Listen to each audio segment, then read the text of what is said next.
Voilà, mesdames, messieurs, bonsoir à toutes et à tous. Bienvenue dans cette conférence.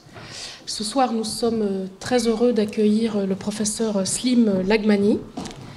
Je vais l'introduire brièvement et puis ensuite lui passer la parole pour 1 heure. Nous aurons 15 minutes de discussion ensuite. Vous êtes bien sûr libre de partir. La discussion ne sera pas enregistrée, mais j'imagine que vous serez heureux de poser des questions en public. Alors Slim Lagmani est professeur émérite de l'Université de droit, d'économie et de gestion de Tunis, ou de Carthage plus exactement. Il a dirigé le laboratoire de recherche droit de l'Union européenne et relations Maghreb et a co-dirigé la collection Rencontres internationales de la faculté des sciences juridiques, politiques et sociales de Tunis. Alors en parallèle d'une carrière universitaire très riche, j'aimerais souligner quelques points supplémentaire. Il a présidé l'Association tunisienne de droit constitutionnel, a été membre du comité des experts au sein de la haute instance de réalisation des objectifs de la révolution, de la réforme politique et de la transition démocratique. Et depuis 2023, il est membre associé de l'Institut de droit international. Slim Lagmani est spécialiste, vous le verrez, de droit international public, de droit constitutionnel et de philosophie du droit, avec un accent particulier sur les questions que soulève l'islam en droit international, en droit constitutionnel et en philosophie du droit. En 2022, il a d'ailleurs donné un cours spécial à l'Académie de droit international de La Haye qui est intitulé « L'islam et le droit international ». Alors c'est dans la lignée de ses recherches et en marge du séminaire droit international des régions que certains d'entre vous suivent peut-être, que Slim Lagmani nous propose ce soir de réfléchir ensemble, d'abord seul et puis ensuite ensemble, à la question suivante: existe-t-il une exception islamique en matière de droit international? Alors un grand merci, cher Slim, d'avoir accepté cette invitation. Nous sommes très très heureux de vous accueillir et de vous écouter. Merci. Moi également, merci beaucoup.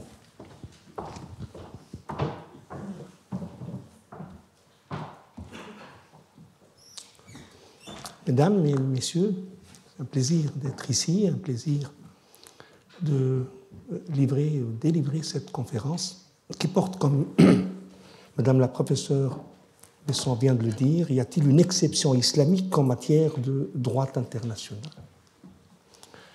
L'objet de cette conférence n'est pas les rapports des États musulmans au droit international. Les États musulmans sont d'abord des États, et donc des sujets du droit international, et à cet égard, il n'y a aucune exception islamique. Il y a bien une organisation de la coopération islamique, mais c'est une organisation intergouvernementale comme toute autre. Le paragraphe 1er de l'article 2 de sa charte constitutive dispose d'ailleurs, je le cite, « Tous les États membres s'engagent à respecter les buts et principes de la Charte des Nations Unies ». Le titre annonce un rapport entre islam et droit international et interroge sur l'existence ou non d'un rapport exceptionnel entre les deux. En vérité, aucun des deux termes de ce rapport n'est opportun. Le terme islam est trop vague et l'expression droit international est, nous le verrons, inadéquate. Le mot islam occulte plus qu'il ne dévoile. Par ce mot, on peut désigner des choses différentes. Une foi religieuse, une culture, une civilisation ou une idéologie. Et ces choses couvrent elles-mêmes des réalités différentes. Si l'on saisit l'islam en tant que religion, donc en tant que foi en une surnature, qui se particularise par un ensemble de dogmes et qui s'extériorise par des rites, des règles et des institutions. On devra alors distinguer l'islam sunnite de l'islam chiite, de l'islam kharijite, de l'islam soufi. Si l'on focalise sur l'intelligence de cette foi, sur ce que, dans la culture chrétienne, on nomme théologie, si l'on focalise sur l'intelligence de cette foi, on distinguera alors l'islam littéraliste ou traditionniste, je m'expliquerai tout à l'heure de ce mot, de l'islam rationaliste ou mu'tazilite, de l'islam soufi.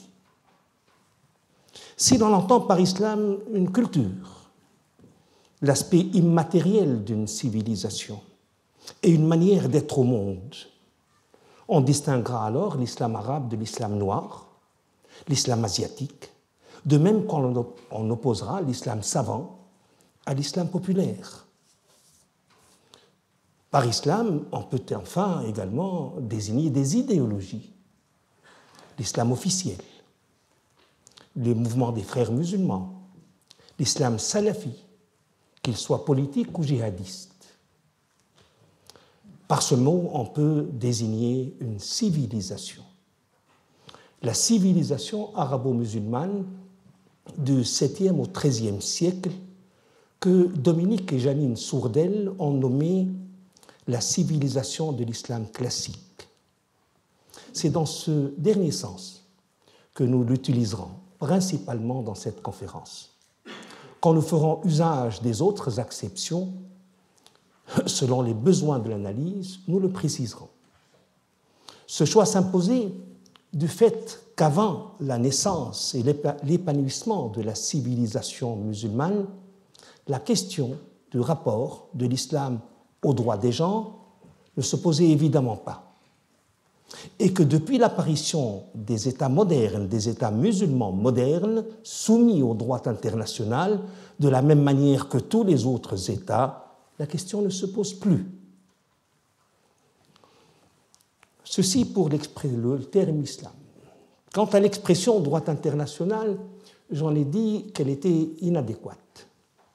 Le droit international est indissociable de la forme politique étatique qui, elle, est moderne au sens historique du mot. Cela ne signifie pas qu'auparavant, les rapports entre les peuples n'étaient pas régis par des règles. Ils l'étaient. Mais ces règles n'étaient pas internationales. Les Grecs les subsumaient sous l'appellation droit naturel. Les Romains ont inventé l'expression ius gentium. La tradition chrétienne médiévale utilisait les deux expressions, droit naturel, droit des gens. Et les musulmans ont nommé l'ensemble de ces règles siyar.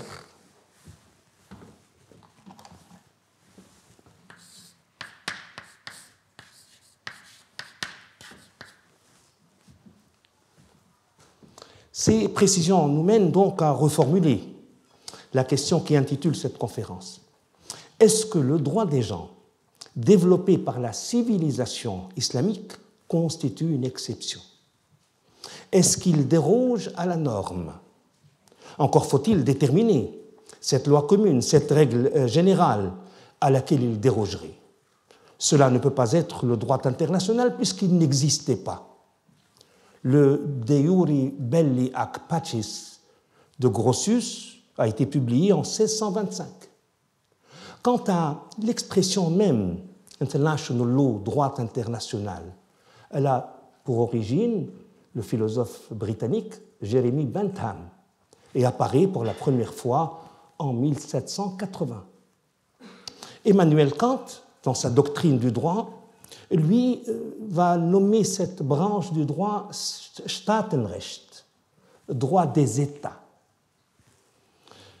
en 1797. Donc ce n'est pas à cela que l'islam dérogerait.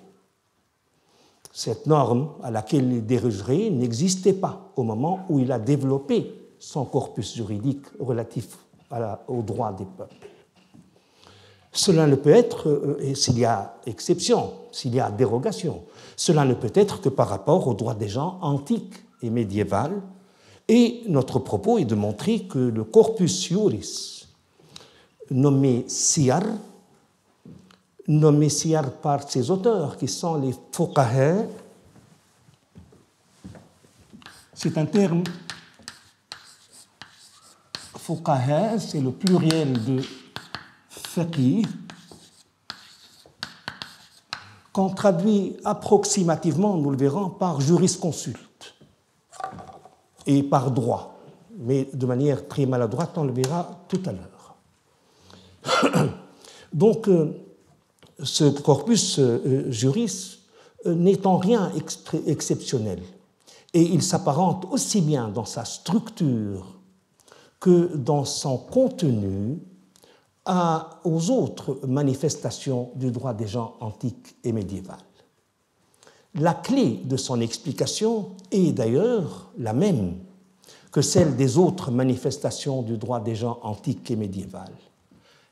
Et cette clé, c'est la nature du pouvoir dans le contexte duquel ce corpus iuris s'est développé, et ce pouvoir, c'était l'Empire.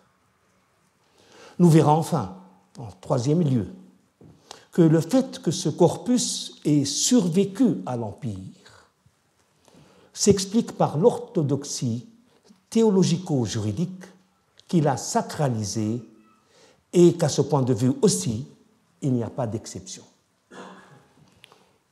Trois moments donc. Voyons d'abord les siyar et le droit des gens antiques et médiéval. Nous verrons ensuite les siyar et l'Empire et nous terminerons sur l'orthodoxie théologico-juridique. Les siyar se présentent comme une branche du fiqh. C'est le substantif.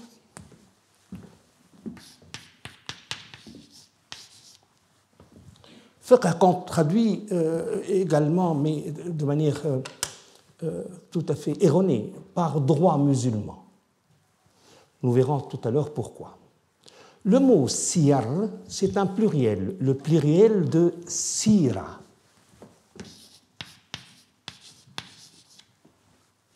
Et sira veut dire comportement. Les siyar ont été définis par les jurisconsultes musulmans comme suit. Je cite une définition que j'ai traduite moi-même du faqih Mohamed el-Sarahsi. Les règles, les siyar, ce sont les règles de comportement des musulmans dans leur relation avec les non-musulmans, qu'ils soient de ceux avec lesquels nous sommes en guerre ou de ceux avec qui nous sommes liés par des pactes, et parmi ces derniers, les protégés, les tributaires, ou avec les apostats, ou avec les schismatiques.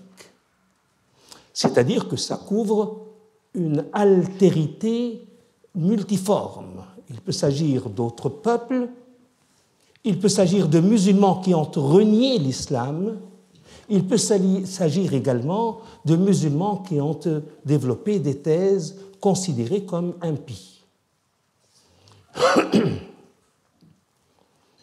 Les plus anciens ouvrages de fiqh comprennent immanquablement un chapitre consacré aux siyar. Peu à peu, l'étude des siyar s'érigea en science autonome. Des ouvrages y furent spécialement consacrés, bien avant le De Iure Belli ac Pacis de Hugo Grotius. Les musulmans ont donc pensé leur rapport avec les autres peuples en termes de droit et ont considéré ce droit comme autonome, distinct du droit encadrant les rapports entre les musulmans. Les siyar ne se définissent pas comme un droit posé par les musulmans, mais comme des commandements divins destinés à régler la conduite de la Ummah musulmane, la communauté musulmane,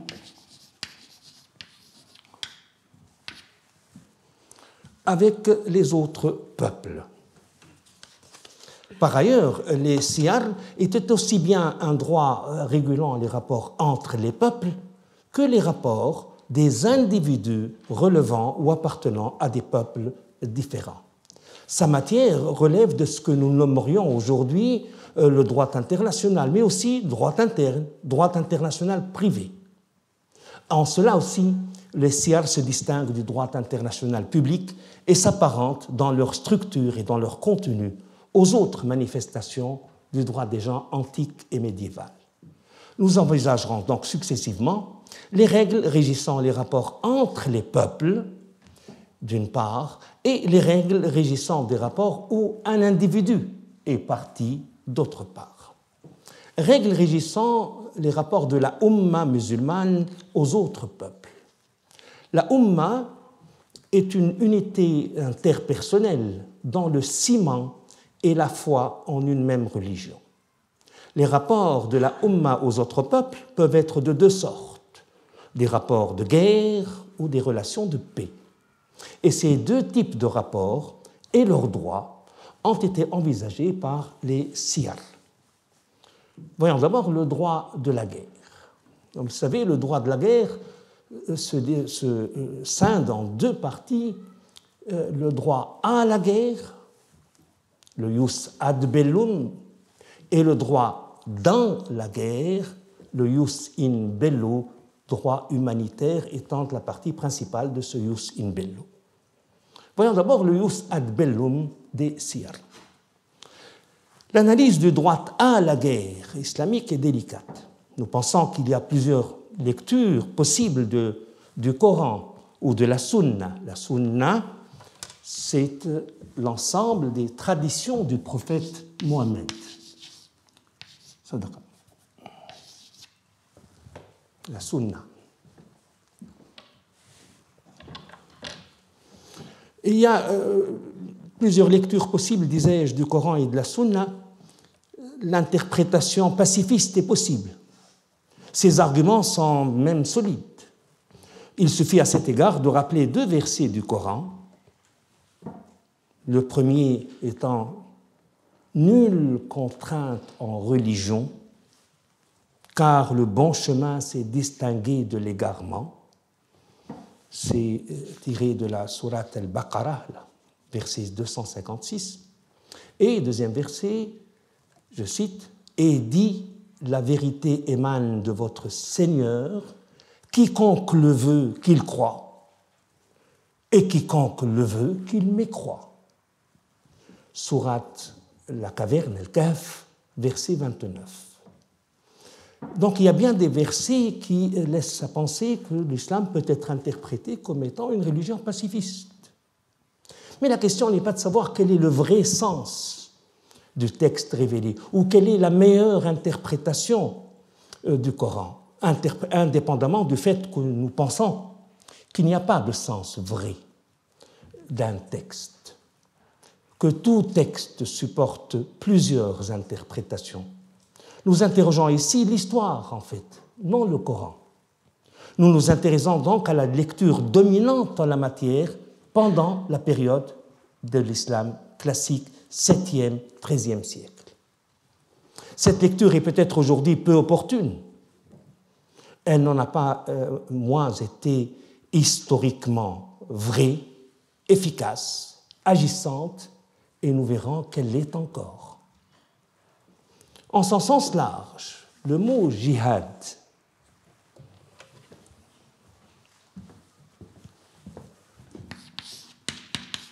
ce mot, en son sens large, signifie effort. En son sens restreint, il signifie guerre sainte. L'obligation. Le jihad, donc, est une obligation juridique en même temps que religieuse, fard. Son fondement, le fondement de cette obligation, c'est l'obligation de propager l'islam. Car l'islam est un message adressé à l'humanité entière. L'obligation du djihad est une obligation solidaire quand la guerre est offensive. Un groupe de musulmans peut, en la remplissant, en délier les autres. Elle se meut en obligation personnelle, fardhaïn, quand les musulmans sont attaqués. Cette distinction est partagée par les 4 écoles de fiqh et son implication est évidente. Faire la guerre aux non-musulmans est une obligation, que cette guerre soit défensive ou offensive. La différence, c'est la nature de l'obligation, personnelle dans le second cas, solidaire dans le premier cas. La guerre offensive devra être précédée d'une sommation préalable. Un jurisconsulte la définit comme suit, l'expose comme suit, c'est Al-Quduri. Il écrit « Quand les musulmans pénètrent en territoire ennemi, Dar al-Harb, la maison de la guerre, et assiègent une ville ou une forteresse, ils convieront les occupants à l'islam. Si ceux-ci répondent favorablement à cet appel, ils cesseront de les combattre. Mais s'ils refusent, les musulmans les inviteront à payer l'impôt de la jizya. C'est une capitation. Et s'ils refusent de payer l'impôt de la capitation, alors c'est la guerre. Par ailleurs, les siyar étaient aussi bien un droit régulant... Excusez-moi. Telle est donc la conception qu'avaient les musulmans du djihad, guerre offensive aussi bien que guerre défensive.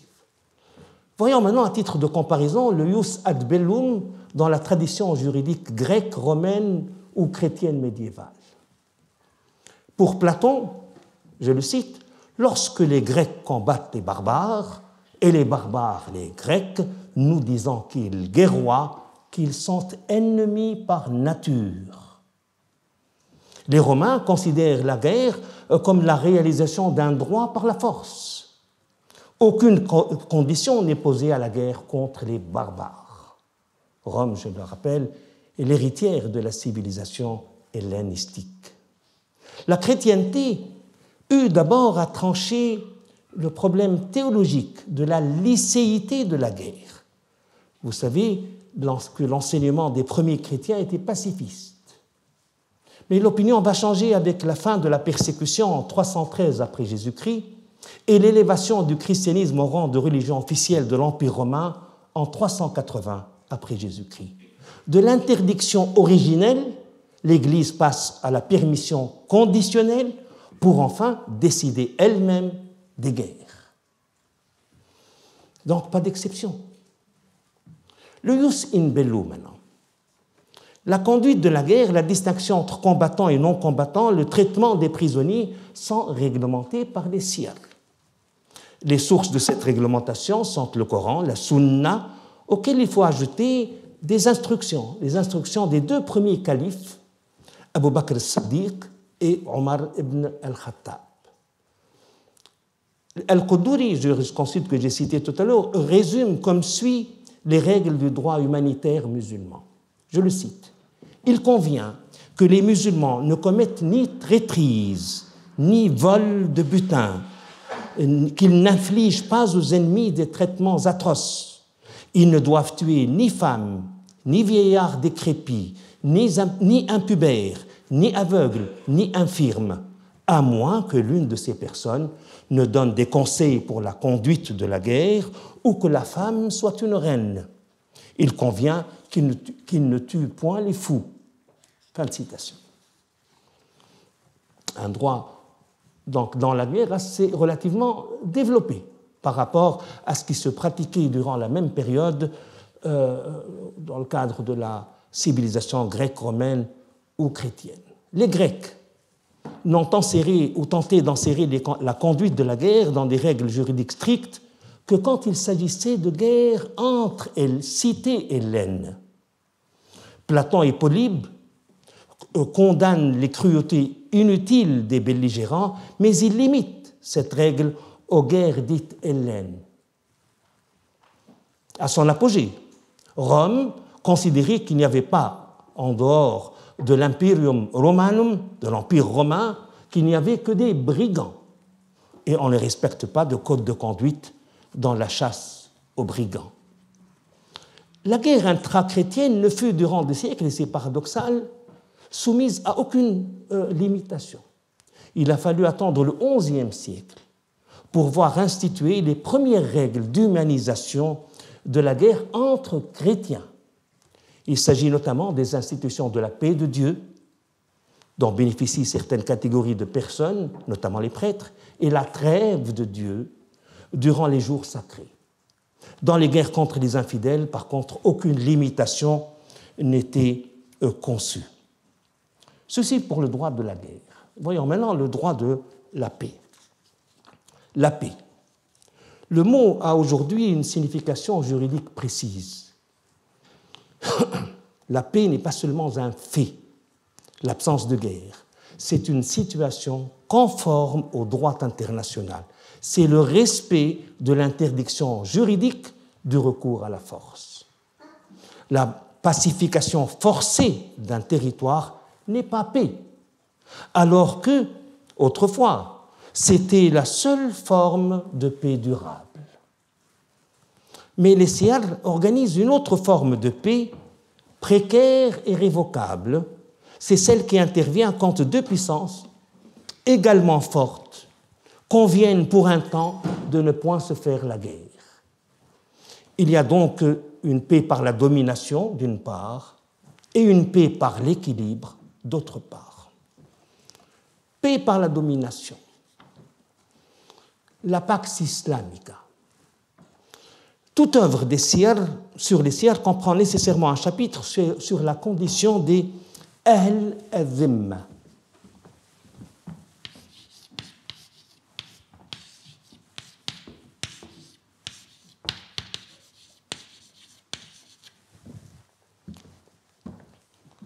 Ahl al-Dhimma, qu'on traduit, que les islamologues traduisent par les tributaires. C'est ceux qui sont obligés de payer un tribut. Les dhimmi, les gens qui appartiennent à Ahl al-Dhimma, les dhimmi, les tributaires, sont les gens du livre, c'est-à-dire les chrétiens et les juifs, auxquels, sur la base d'une tradition du prophète, on a assimilé les zoroastriens, ces peuples qui vivent de façon permanente en terre d'islam, sur la base d'une convention à durée illimitée conclue entre la communauté en question et le calife ou son représentant d'autre part. En vertu de cette convention, ces communautés dhimmi, donc peuples non musulmans vivant en terre d'islam, ces dhimmi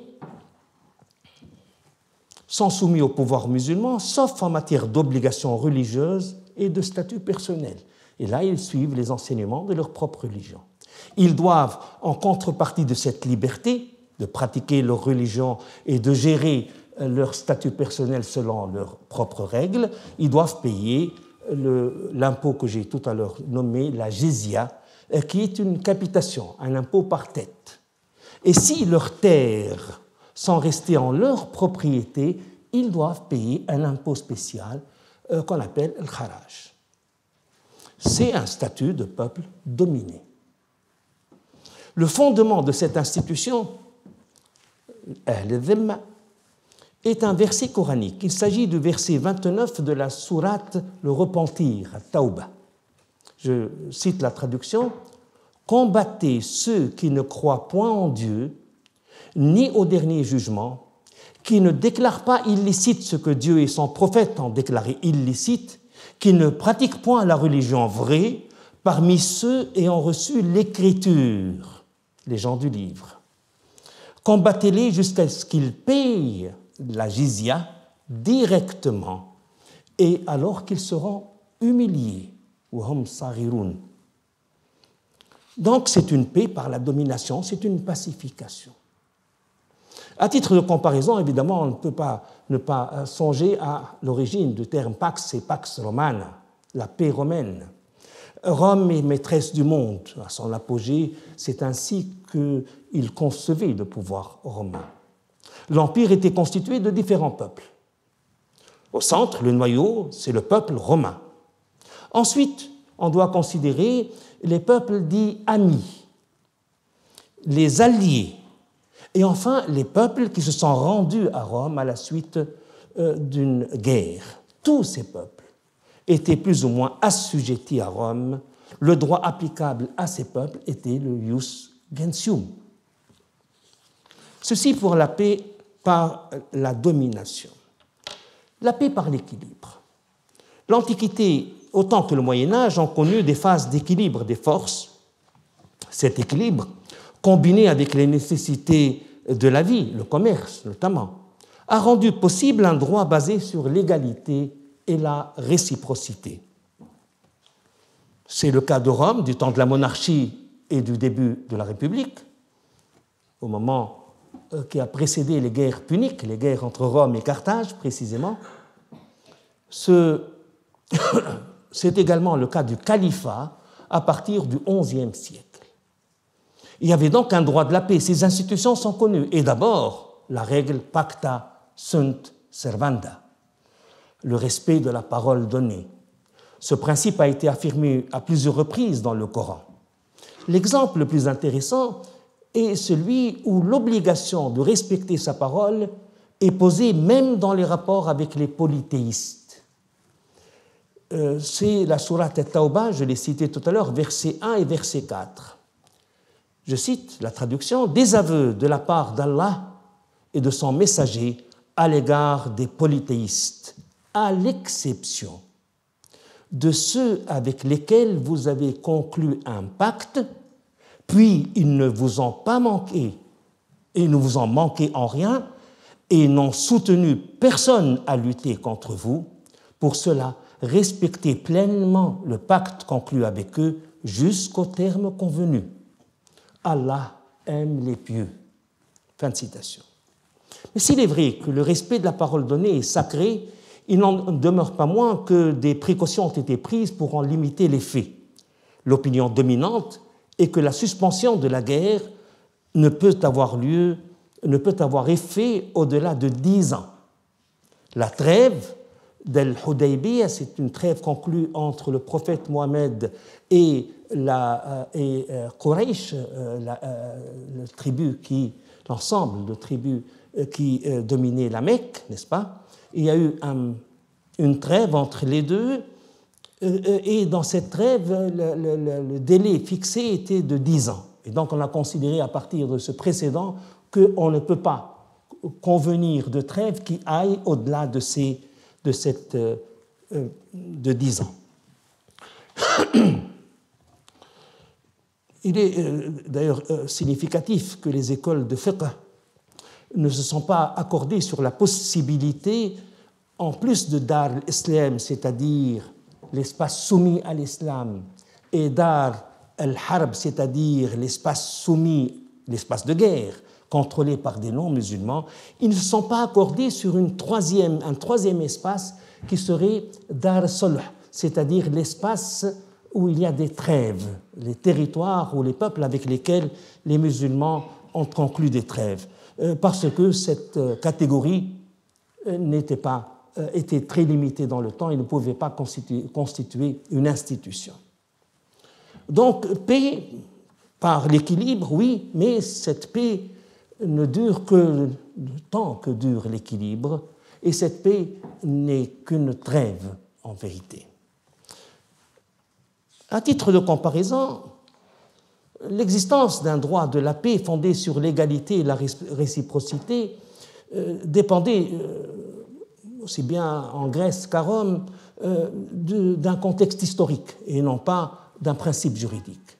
Platon reconnaît à contre-cœur que lorsque la plupart des gens parlent de paix, ce n'est là qu'un mot. En réalité, de par la nature, chaque cité, et il parle des cités grecques, chaque cité ne cesse d'être engagée contre toutes les autres dans une guerre sans déclaration. Ce qui est vrai des rapports entre cités grecques l'est a fortiori en ce qui concerne les rapports des Grecs aux barbares. S'il est vrai par ailleurs que les Romains ont connu des traités de paix équitables, qu'ils appellent les Faudus, les Sponsios, il n'en demeure pas moins, comme l'écrit Ernest Nist, que pour Rome, je cite, les traités qu'elle concluait n'étaient pas des traités proprement dits, c'étaient des trêves. Dans la Respublica Christiana, les traités avaient un caractère religieux. Le pape élevait la prétention d'être leur gardien, de punir leurs violations en vertu de sa juridiction spirituelle. Pacta sunt servanda, donc, de nouveau. Mais, s'agissant des accords conclus avec les infidèles, les papes Nicolas IV et Urbain VI ont délié les chrétiens de toute obligation de les respecter. Plus même, ils considéraient ces conventions comme impies. Voyons maintenant les relations dans lesquelles une partie est un individu. De tout temps, l'étranger a été considéré de deux manières, ennemi ou hôte. Alors d'abord, l'étranger ennemi. C'est là le principe. Le non-musulman est un harbi.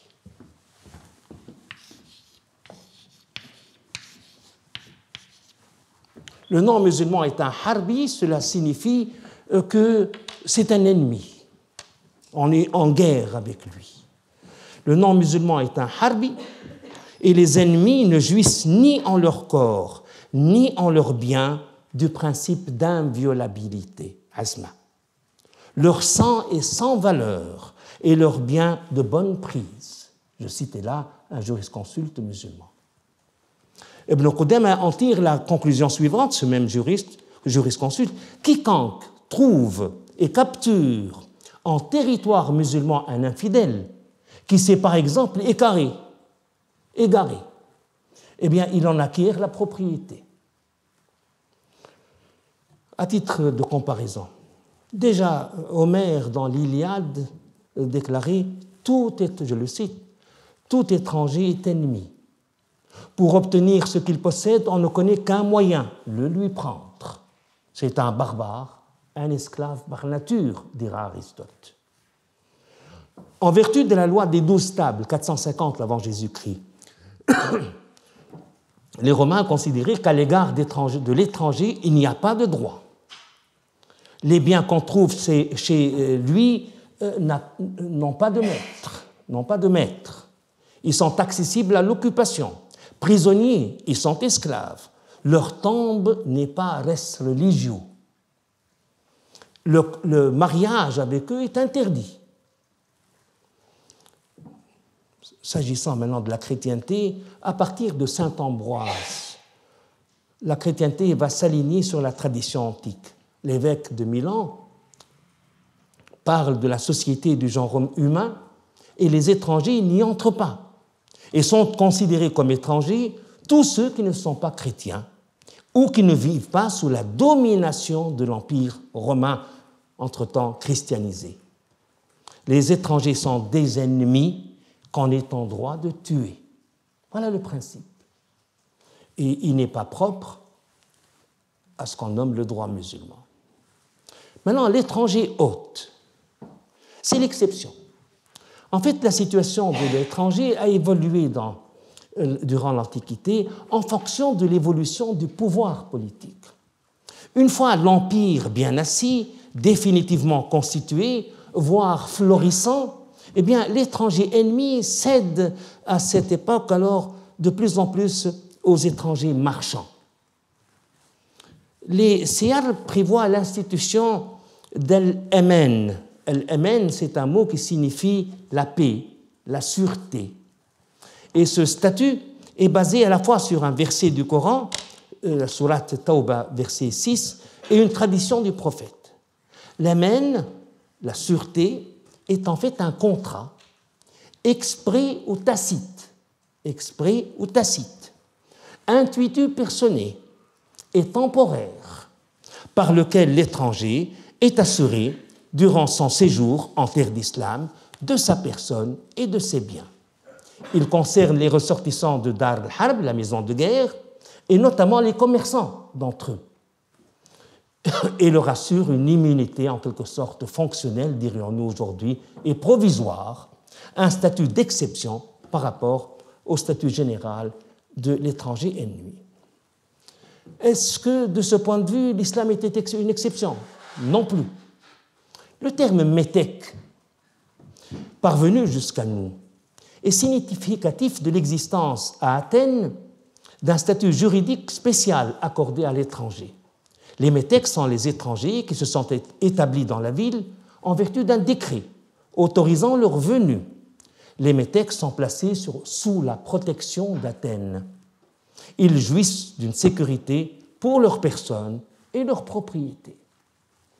Plus généralement appliquée en Grèce, pas seulement à Athènes, est l'institution de la proxénie. C'est un office dirigé par un proxénos, et un mot qui dérive de ces racines grecques qui veut dire tout à fait autre chose. Proxénos, qui a des privilèges divers, qui doit défendre les intérêts des étrangers, tout en s'occupant évidemment d'autres affaires diplomatiques. Rome a connu une institution comparable, c'est l'hospitum, l'hospitalité privée, qui permet à l'étranger hôte d'exercer les droits de commerce, de mariage, d'ester en justice devant des juges spéciaux, les recuperatores, dont l'office est de trancher les différends, où l'une des parties est un hôte. Que conclure de ce qui précède? Si notre référent est le droit international, on ne peut qu'être dérouté par la structure et le contenu normatif des siyar et du droit des gens antiques et médiéval en général. Donc, ce droit apparaît comme un curieux mélange de droit interne et international, de droit public, de droit privé, de relations extérieures, de rapports internes. À n'envisager le droit des gens anciens que du point de vue des catégories de la science, du droit contemporain, on s'interdit d'en découvrir la cohérence intrinsèque. Cohérence existe pourtant. Les siyar, et plus généralement le droit des gens antiques et médiéval, ne prennent sens que s'ils sont liés à la forme politique dans le contexte de laquelle ils sont apparus, l'Empire. C'est ce qu'il nous faut à présent exposer. Les siyar et l'Empire. Par-delà les différences culturelles, religieuses, spatiales et temporelles, nous avons constaté une remarquable identité de la structure et de la matière et des matières des différentes manifestations du droit des gens durant l'Antiquité et le Moyen-Âge. C'est ce qu'il nous faut à présent comprendre et expliquer. Comprendre et expliquer ont la même signification quand il s'agit de choses naturelles. Mais ils acquièrent des sens différents quand il s'agit de choses humaines. La compréhension d'un phénomène humain, social ou humain, suppose qu'on en saisisse le sens. Elle suppose un point de vue interne, herméneutique. Alors que l'explication, elle, doit se faire à partir d'un réel historique, par l'intégration du phénomène à expliquer dans un schéma plus compréhensif. Elle suppose donc un point de vue externe, causal. Nous verrons que c'est dans le principe de personnalité du droit que le droit des gens antiques et médiéval trouve sa cohérence, et c'est dans l'Empire qu'il trouve son explication.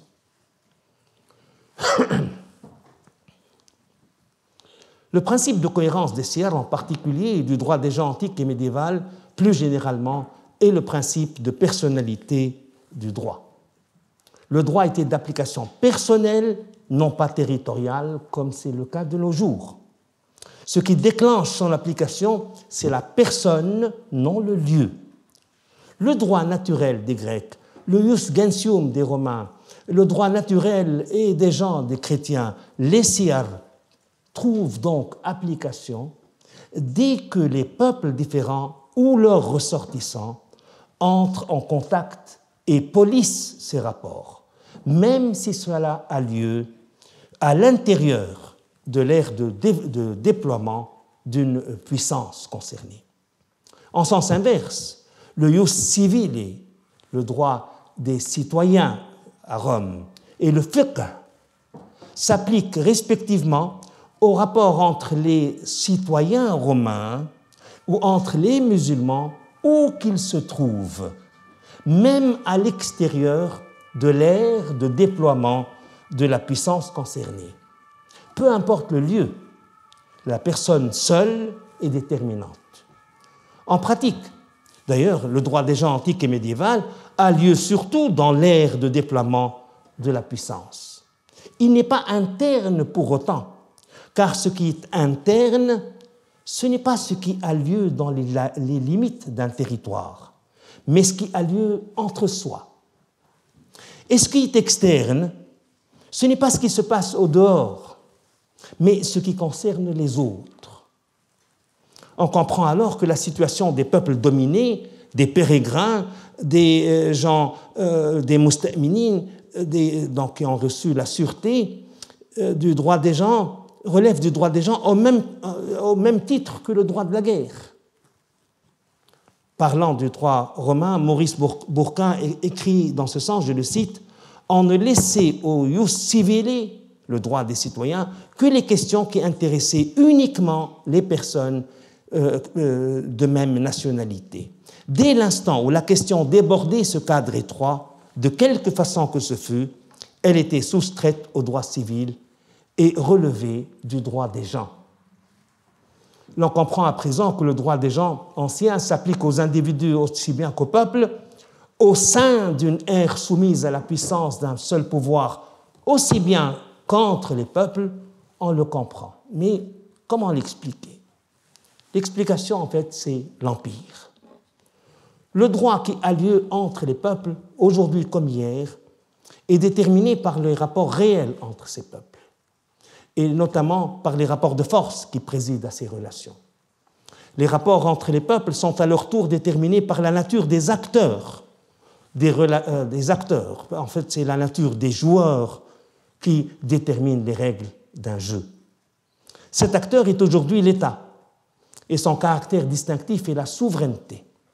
La souveraineté implique la plénitude, l'exclusivité, la suprématie des compétences d'un pouvoir politique dans le cadre et dans les limites d'un espace dénommé territoire. L'État moderne est territorial. Le territoire est l'espace soumis à la souveraineté de cet État. Et cet espace est circonscrit par des limites de iure, des limites de droit. Ces limites sont ce qu'on appelle les frontières. Cette forme politique est moderne au sens historique du terme. La forme politique dominante qui l'a précédée est l'Empire. L'Antiquité et le Moyen-Âge ont connu diverses formes politiques, la tribu, la cité, les principautés, les royaumes. Mais la forme politique qui a déterminé le cours de l'histoire antique et médiévale, c'est l'Empire. Par empire, nous entendons de manière précise, et à la suite de Madeleine Gravitz et de Jean Leca, je cite, un système politique doté d'un centre fort et institutionnalisé, prétendant par ce biais à la mobilisation des ressources et des énergies en faveur non pas seulement de la protection d'une culture, au sens strict du terme, mais de la promotion, et c'est important, d'un projet de nature universaliste. L'Empire a l'obligation d'universaliser sa culture. C'est sa raison d'être, c'est sa mission. Et pour s'acquitter de cette mission, il est obligé de dominer le monde. Ce n'est pas un choix, c'est une nécessité. L'Empire est d'abord un pouvoir au service d'un projet universaliste. La réalisation de ce projet est la source même de sa légitimité. L'Empire entend universaliser cette culture, et cette universalisation n'est pas vécue comme une volonté hégémonique subjective, mais comme un don à l'univers, et comme une obligation morale ou religieuse. Elle procède de la conviction que cette culture est supérieure, et que donc toutes les autres sont inférieures. Un incontestable sentiment de supériorité a caractérisé l'imaginaire collectif dans la civilisation gréco-romaine. François Châtelet écrit à juste titre « Les Grecs ont ce sentiment que de par leurs origines, des relations qu'ils ont tissées avec le divin et les exploits de leurs héros, ils réalisent au mieux la vertu. Ce n'est le résultat ni du hasard ni de la force.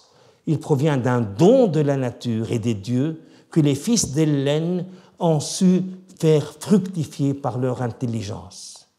Les Grecs n'avaient-ils pas créé la loi, la cité? Ces deux motifs de fierté étaient hissés au rang de frontières séparant l'être civil du barbare. Rome, héritière de la civilisation hellène, perpétuera cette conviction. Et Ernest Nist a rappelé cette maxime cruelle qui résume toute la politique de la ville éternelle, vexatio dat intellectum, La contrainte donne la compréhension. La contrainte donne la compréhension. Les races vaincues étaient traitées comme si elles se trouvaient en état d'infériorité mentale et morale. Ce qu'Athènes et Rome avaient fondé sur une infériorité morale et intellectuelle, chrétiens et musulmans le fonderont sur un état d'incrédulité, de mécréance, de kufr.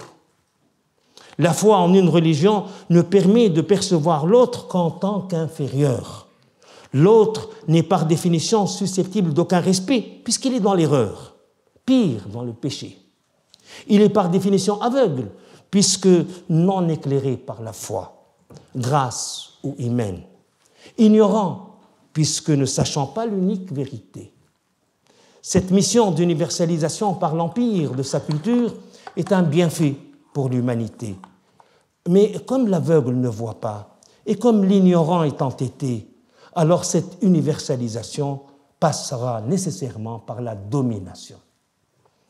L'empire est la domination universelle. S'il est une constante, un dénominateur commun des pouvoirs antiques et médiévaux, c'est bien ce que Joel Schmitt a appelé l'idéologie de la cité œcuménique. L'ambition de domination mondiale est inscrite dans la structure même de l'Empire, dans la mesure où, par définition, d'autres peuples rejettent ce projet universaliste ou ont eux-mêmes leur propre projet. C'est cette structure impérialiste qui nous donne la clé de l'explication de la spécificité du droit des gens antiques et médiéval, dont les sires. Si le droit est personnel, c'est parce que l'Empire ne pense pas ses limites. Il ne peut pas les penser parce que ça serait la négation de sa raison d'être, du fondement même de sa légitimité. Le principe de personnalité du droit est donc le seul lien de rattachement juridique concevable par un pouvoir qui ignore les concepts juridiques de territoire et de frontières. Ce sont les Romains qui ont inventé le concept d'empire, même si la réalité, évidemment, de l'empire leur est antérieure. Intéressant à cet égard l'analyse de l'évolution à Rome du concept d'empire. Au départ, quand on disait d'un général romain qu'il était cum imperio, cela signifiait à l'origine donc qu'il avait été investi par le Sénat et l'Assemblée du peuple de la responsabilité militaire suprême. Mais ce mot, le sens de ce mot va évoluer plus tard. Quand la République devint un empire, les mots cum imperio en vinrent à signifier que le peuple romain, dans son ensemble, assumait collectivement la responsabilité de gouverner les autres peuples. Pour saint Thomas d'Aquin, la Respublica sub Deo est aussi une cité mondiale, administrée par le président suprême du pouvoir spirituel, le vicaire de Dieu sur terre, le pape. Le pouvoir des papes s'étend même aux infidèles, car ils appartiennent aussi à la République sous Dieu. Ce qui est vrai pour la Repubblica Christiana l'est aussi pour le califat musulman, qui est au service de l'autre religion universaliste qu'est l'islam. Tout espace non soumis à l'islam est une terre de guerre, dar al-harb. Et la fin, dans les deux sens du mot fin, la terminaison et le but de la guerre correspond donc dans cette logique à l'universalisation de l'islam, ou plus précisément à l'universalisation du pouvoir musulman, et cela est la mission du calife. Le contenu normatif des siyar, en particulier, et du droit des gens antiques et médiévaux en général, correspond aux besoins historiques d'une forme politique, l'empire. Les siyar ne sont donc nullement une exception islamique. Les siyar sont une lecture de la normativité islamique dans le contexte et dans l'intérêt d'un pouvoir impérial. Mais les siyar sont en même temps le produit d'une lecture orthodoxe de l'islam, qui a sacralisé l'ensemble du fiqh, l'ensemble, y compris donc sa branche constituée par les siyar. C'est ce qui explique que les siyar ont survécu à l'empire. Ce corpus iuris, s'est maintenue alors que l'Empire, lui, a depuis longtemps disparu. C'est cette orthodoxie qu'il nous faut donc à présent et rapidement, malheureusement, exposer. L'orthodoxie musulmane est la survivance des Siyar. Sur la question du statut de la révélation, l'orthodoxie sunnite, je parle de ce que je connais, mais ce n'est pas très loin de l'orthodoxie chiite, sur ce point en particulier, s'est constituée au Xe siècle après Jésus-Christ. Si la révélation est divine, l'orthodoxie, elle, est par définition un fait humain.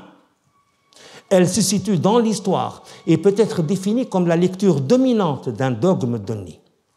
Si l'orthodoxie tient sur elle-même le discours de la vérité, je suis la vraie interprétation du vrai islam, si elle tient ce type de discours, cela ne peut être considéré que comme l'expression idéologique de la victoire historique d'une lecture donnée. Cela ne veut pas dire que l'orthodoxie est une lecture fausse, non vraie. Il y a contradiction dans les termes à dire lecture vraie ou lecture fausse. Un texte n'est pas susceptible d'une lecture vraie, ou, ce qui revient même, il y a toujours plusieurs lectures d'un texte. La norme de l'évaluation d'une lecture n'est pas la vérité, mais l'utilité. Et cela, c'est une autre question. La pensée musulmane sunnite, dans son rapport à la révélation, s'est très vite scindée en deux tendances. Dès le 1er siècle, on pouvait distinguer une tendance rationaliste d'une tendance volontariste, que je vais résumer en quelques minutes, dans les quelques minutes qui nous restent, par un schéma.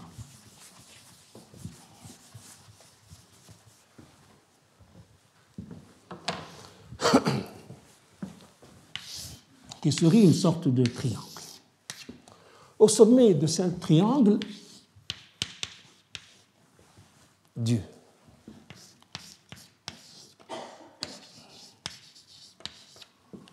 L'être humain, je veux dire. C'est pour ça que j'ai mis du majuscule là. Et puis, troisième angle, la nature.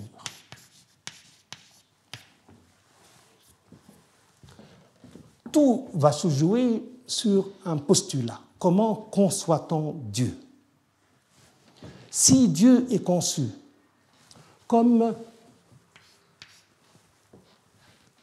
une raison parfaite,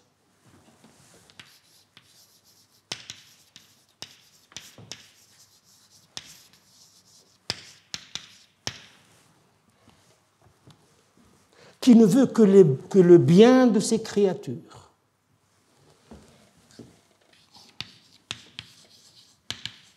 qui est juste. Les musulmans considèrent qu'il est le juste en soi, qui n'est pas juste comme une qualité, c'est sa substance même, son essence même que la justice, adl. Si on conçoit Dieu comme une raison parfaite, si on pose que Dieu est juste, alors on ne peut pas lui imputer une injustice. Et pour ne pas lui imputer une injustice, comment c'est que l'homme sera un jour redevable, comptable de ce qu'il a fait durant sa vie terrestre? Eh bien, on doit considérer que l'homme est libre, qu'il y a un libre arbitre, qu'il crée ses actes. C'est pour ça qu'il en est responsable au jour du jugement dernier. S'il est libre et responsable, n'est-ce pas? S'il crée ses actes lui-même, cela signifie qu'il va faire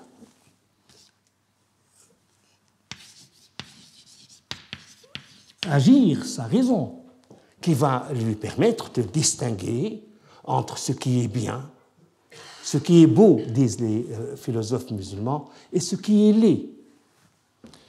Mais cet homme qui est libre, qui est responsable, il va, pour savoir ce qui est beau, de distinguer de ce qui est laid, interroger la nature. Il va observer la nature et dire, il est de la nature du meurtre qu'il est laid, il est de la nature du vol qu'il est laid, et c'est pour ça qu'on ne doit pas voler ou qu'on ne doit pas tuer. C'est la nature des choses. Et cette faculté d'interroger la nature pour savoir ce qui est beau de ce qui est distingué de ce qui est laid, c'est ce qui fait qu'il va choisir, décider, et en fonction de sa décision, il sera responsable. Mais cela suppose que la nature existe, qu'il y a une nature des choses, que Dieu a créé la nature selon une loi parfaite, aussi parfaite que son créateur. C'est cette loi que saint Thomas nommera la loi éternelle, lex aeterna. Et cette loi qui est parfaite, elle est parfaite jusqu'au point que Dieu lui-même ne peut rien y changer. Parce que changer le parfait, ça veut dire passer à l'imparfait. Et Dieu ne peut pas. En Dieu, donc, la raison prime la volonté. Cette trilogie, Dieu, juste, homme, libre, loi naturelle, est celle qui a été défendue par l'islam rationaliste des premiers siècles, qui s'appelle, et ses défenseurs, ce sont ce qu'on appelle les Mu'tazilites. Les Mu'tazilites, j'aurai 2 minutes, est-ce que c'est possible? 2-3 minutes. Les Mu'tazilites ont été la figure dominante de l'intellectuel, c'est un mot qui ne correspond pas, durant les 3 premiers siècles de l'islam, et notamment les 2 premiers siècles. Ils ont défendu leur thèse, mais le malheur, en quelque sorte, est qu'au début du 9e siècle de l'ère chrétienne, 3e siècle de l'ère musulmane, ils sont arrivés au pouvoir. Ils ont pris le pouvoir. 3 califes se sont succédés qui étaient partisans de ces thèses-là. Et qu'est-ce qu'ils ont fait quand ils ont pris le pouvoir, Eh bien, ils ont transformé leur théorie en autant d'articles de foi. Et il y a eu une véritable inquisition, mehna, on la nomme en arabe. On appelait les fuqaha, on leur dit, est-ce que vous pensez que Dieu est le juste en soi? Est-ce que vous pensez que l'homme est libre? Alors si le jurisconsulte disait non, eh bien il était emprisonné. C'est ce qui est arrivé à Ibn Hanbal, qui est un des grands fondateurs d'écoles de droit musulman. Donc cette raison, une fois au pouvoir, s'est transformée en terreur. Et la réaction va avoir lieu à la fin du califat de Mu'tazilite, et cette vision de Dieu va être remplacée par une autre totalement différente, celle qui aujourd'hui constitue l'orthodoxie jusqu'à aujourd'hui. Dans cette vision, Dieu est une volonté absolue. Dieu est une puissance infinie. C'est cette vision que j'appelle vision volontariste. Évidemment, ceux qui défendent cette vision pensent que Dieu a une raison, mais ce qu'ils affirment, c'est que cette raison n'est pas à la portée de l'homme. L'homme ne peut pas connaître la raison divine, ça le dépasse. Qu'est-ce qu'il peut connaître de Dieu? Eh bien, il ne peut connaître de Dieu que ce que Dieu a voulu qu'il connaisse. Et comment est-ce qu'il a voulu cela? Eh bien, par la révélation. D'où la centralité dans cette thèse du Coran, de la Sunna, de ce qu'on appelle le texte. Parce que c'est ce texte qui contient la volonté divine. Et je ne peux savoir que ce que Dieu veut qu'en lisant le texte du Coran et de la Sunna. Ce texte du Coran et de la Sunna va être expliqué par qui? Eh bien, par le fiqh. C'est pour ça que je vous ai dit que le fiqh n'est pas du droit. C'est beaucoup plus que du droit. C'est la lecture, la connaissance de la volonté divine, y compris en matière juridique, mais pas seulement.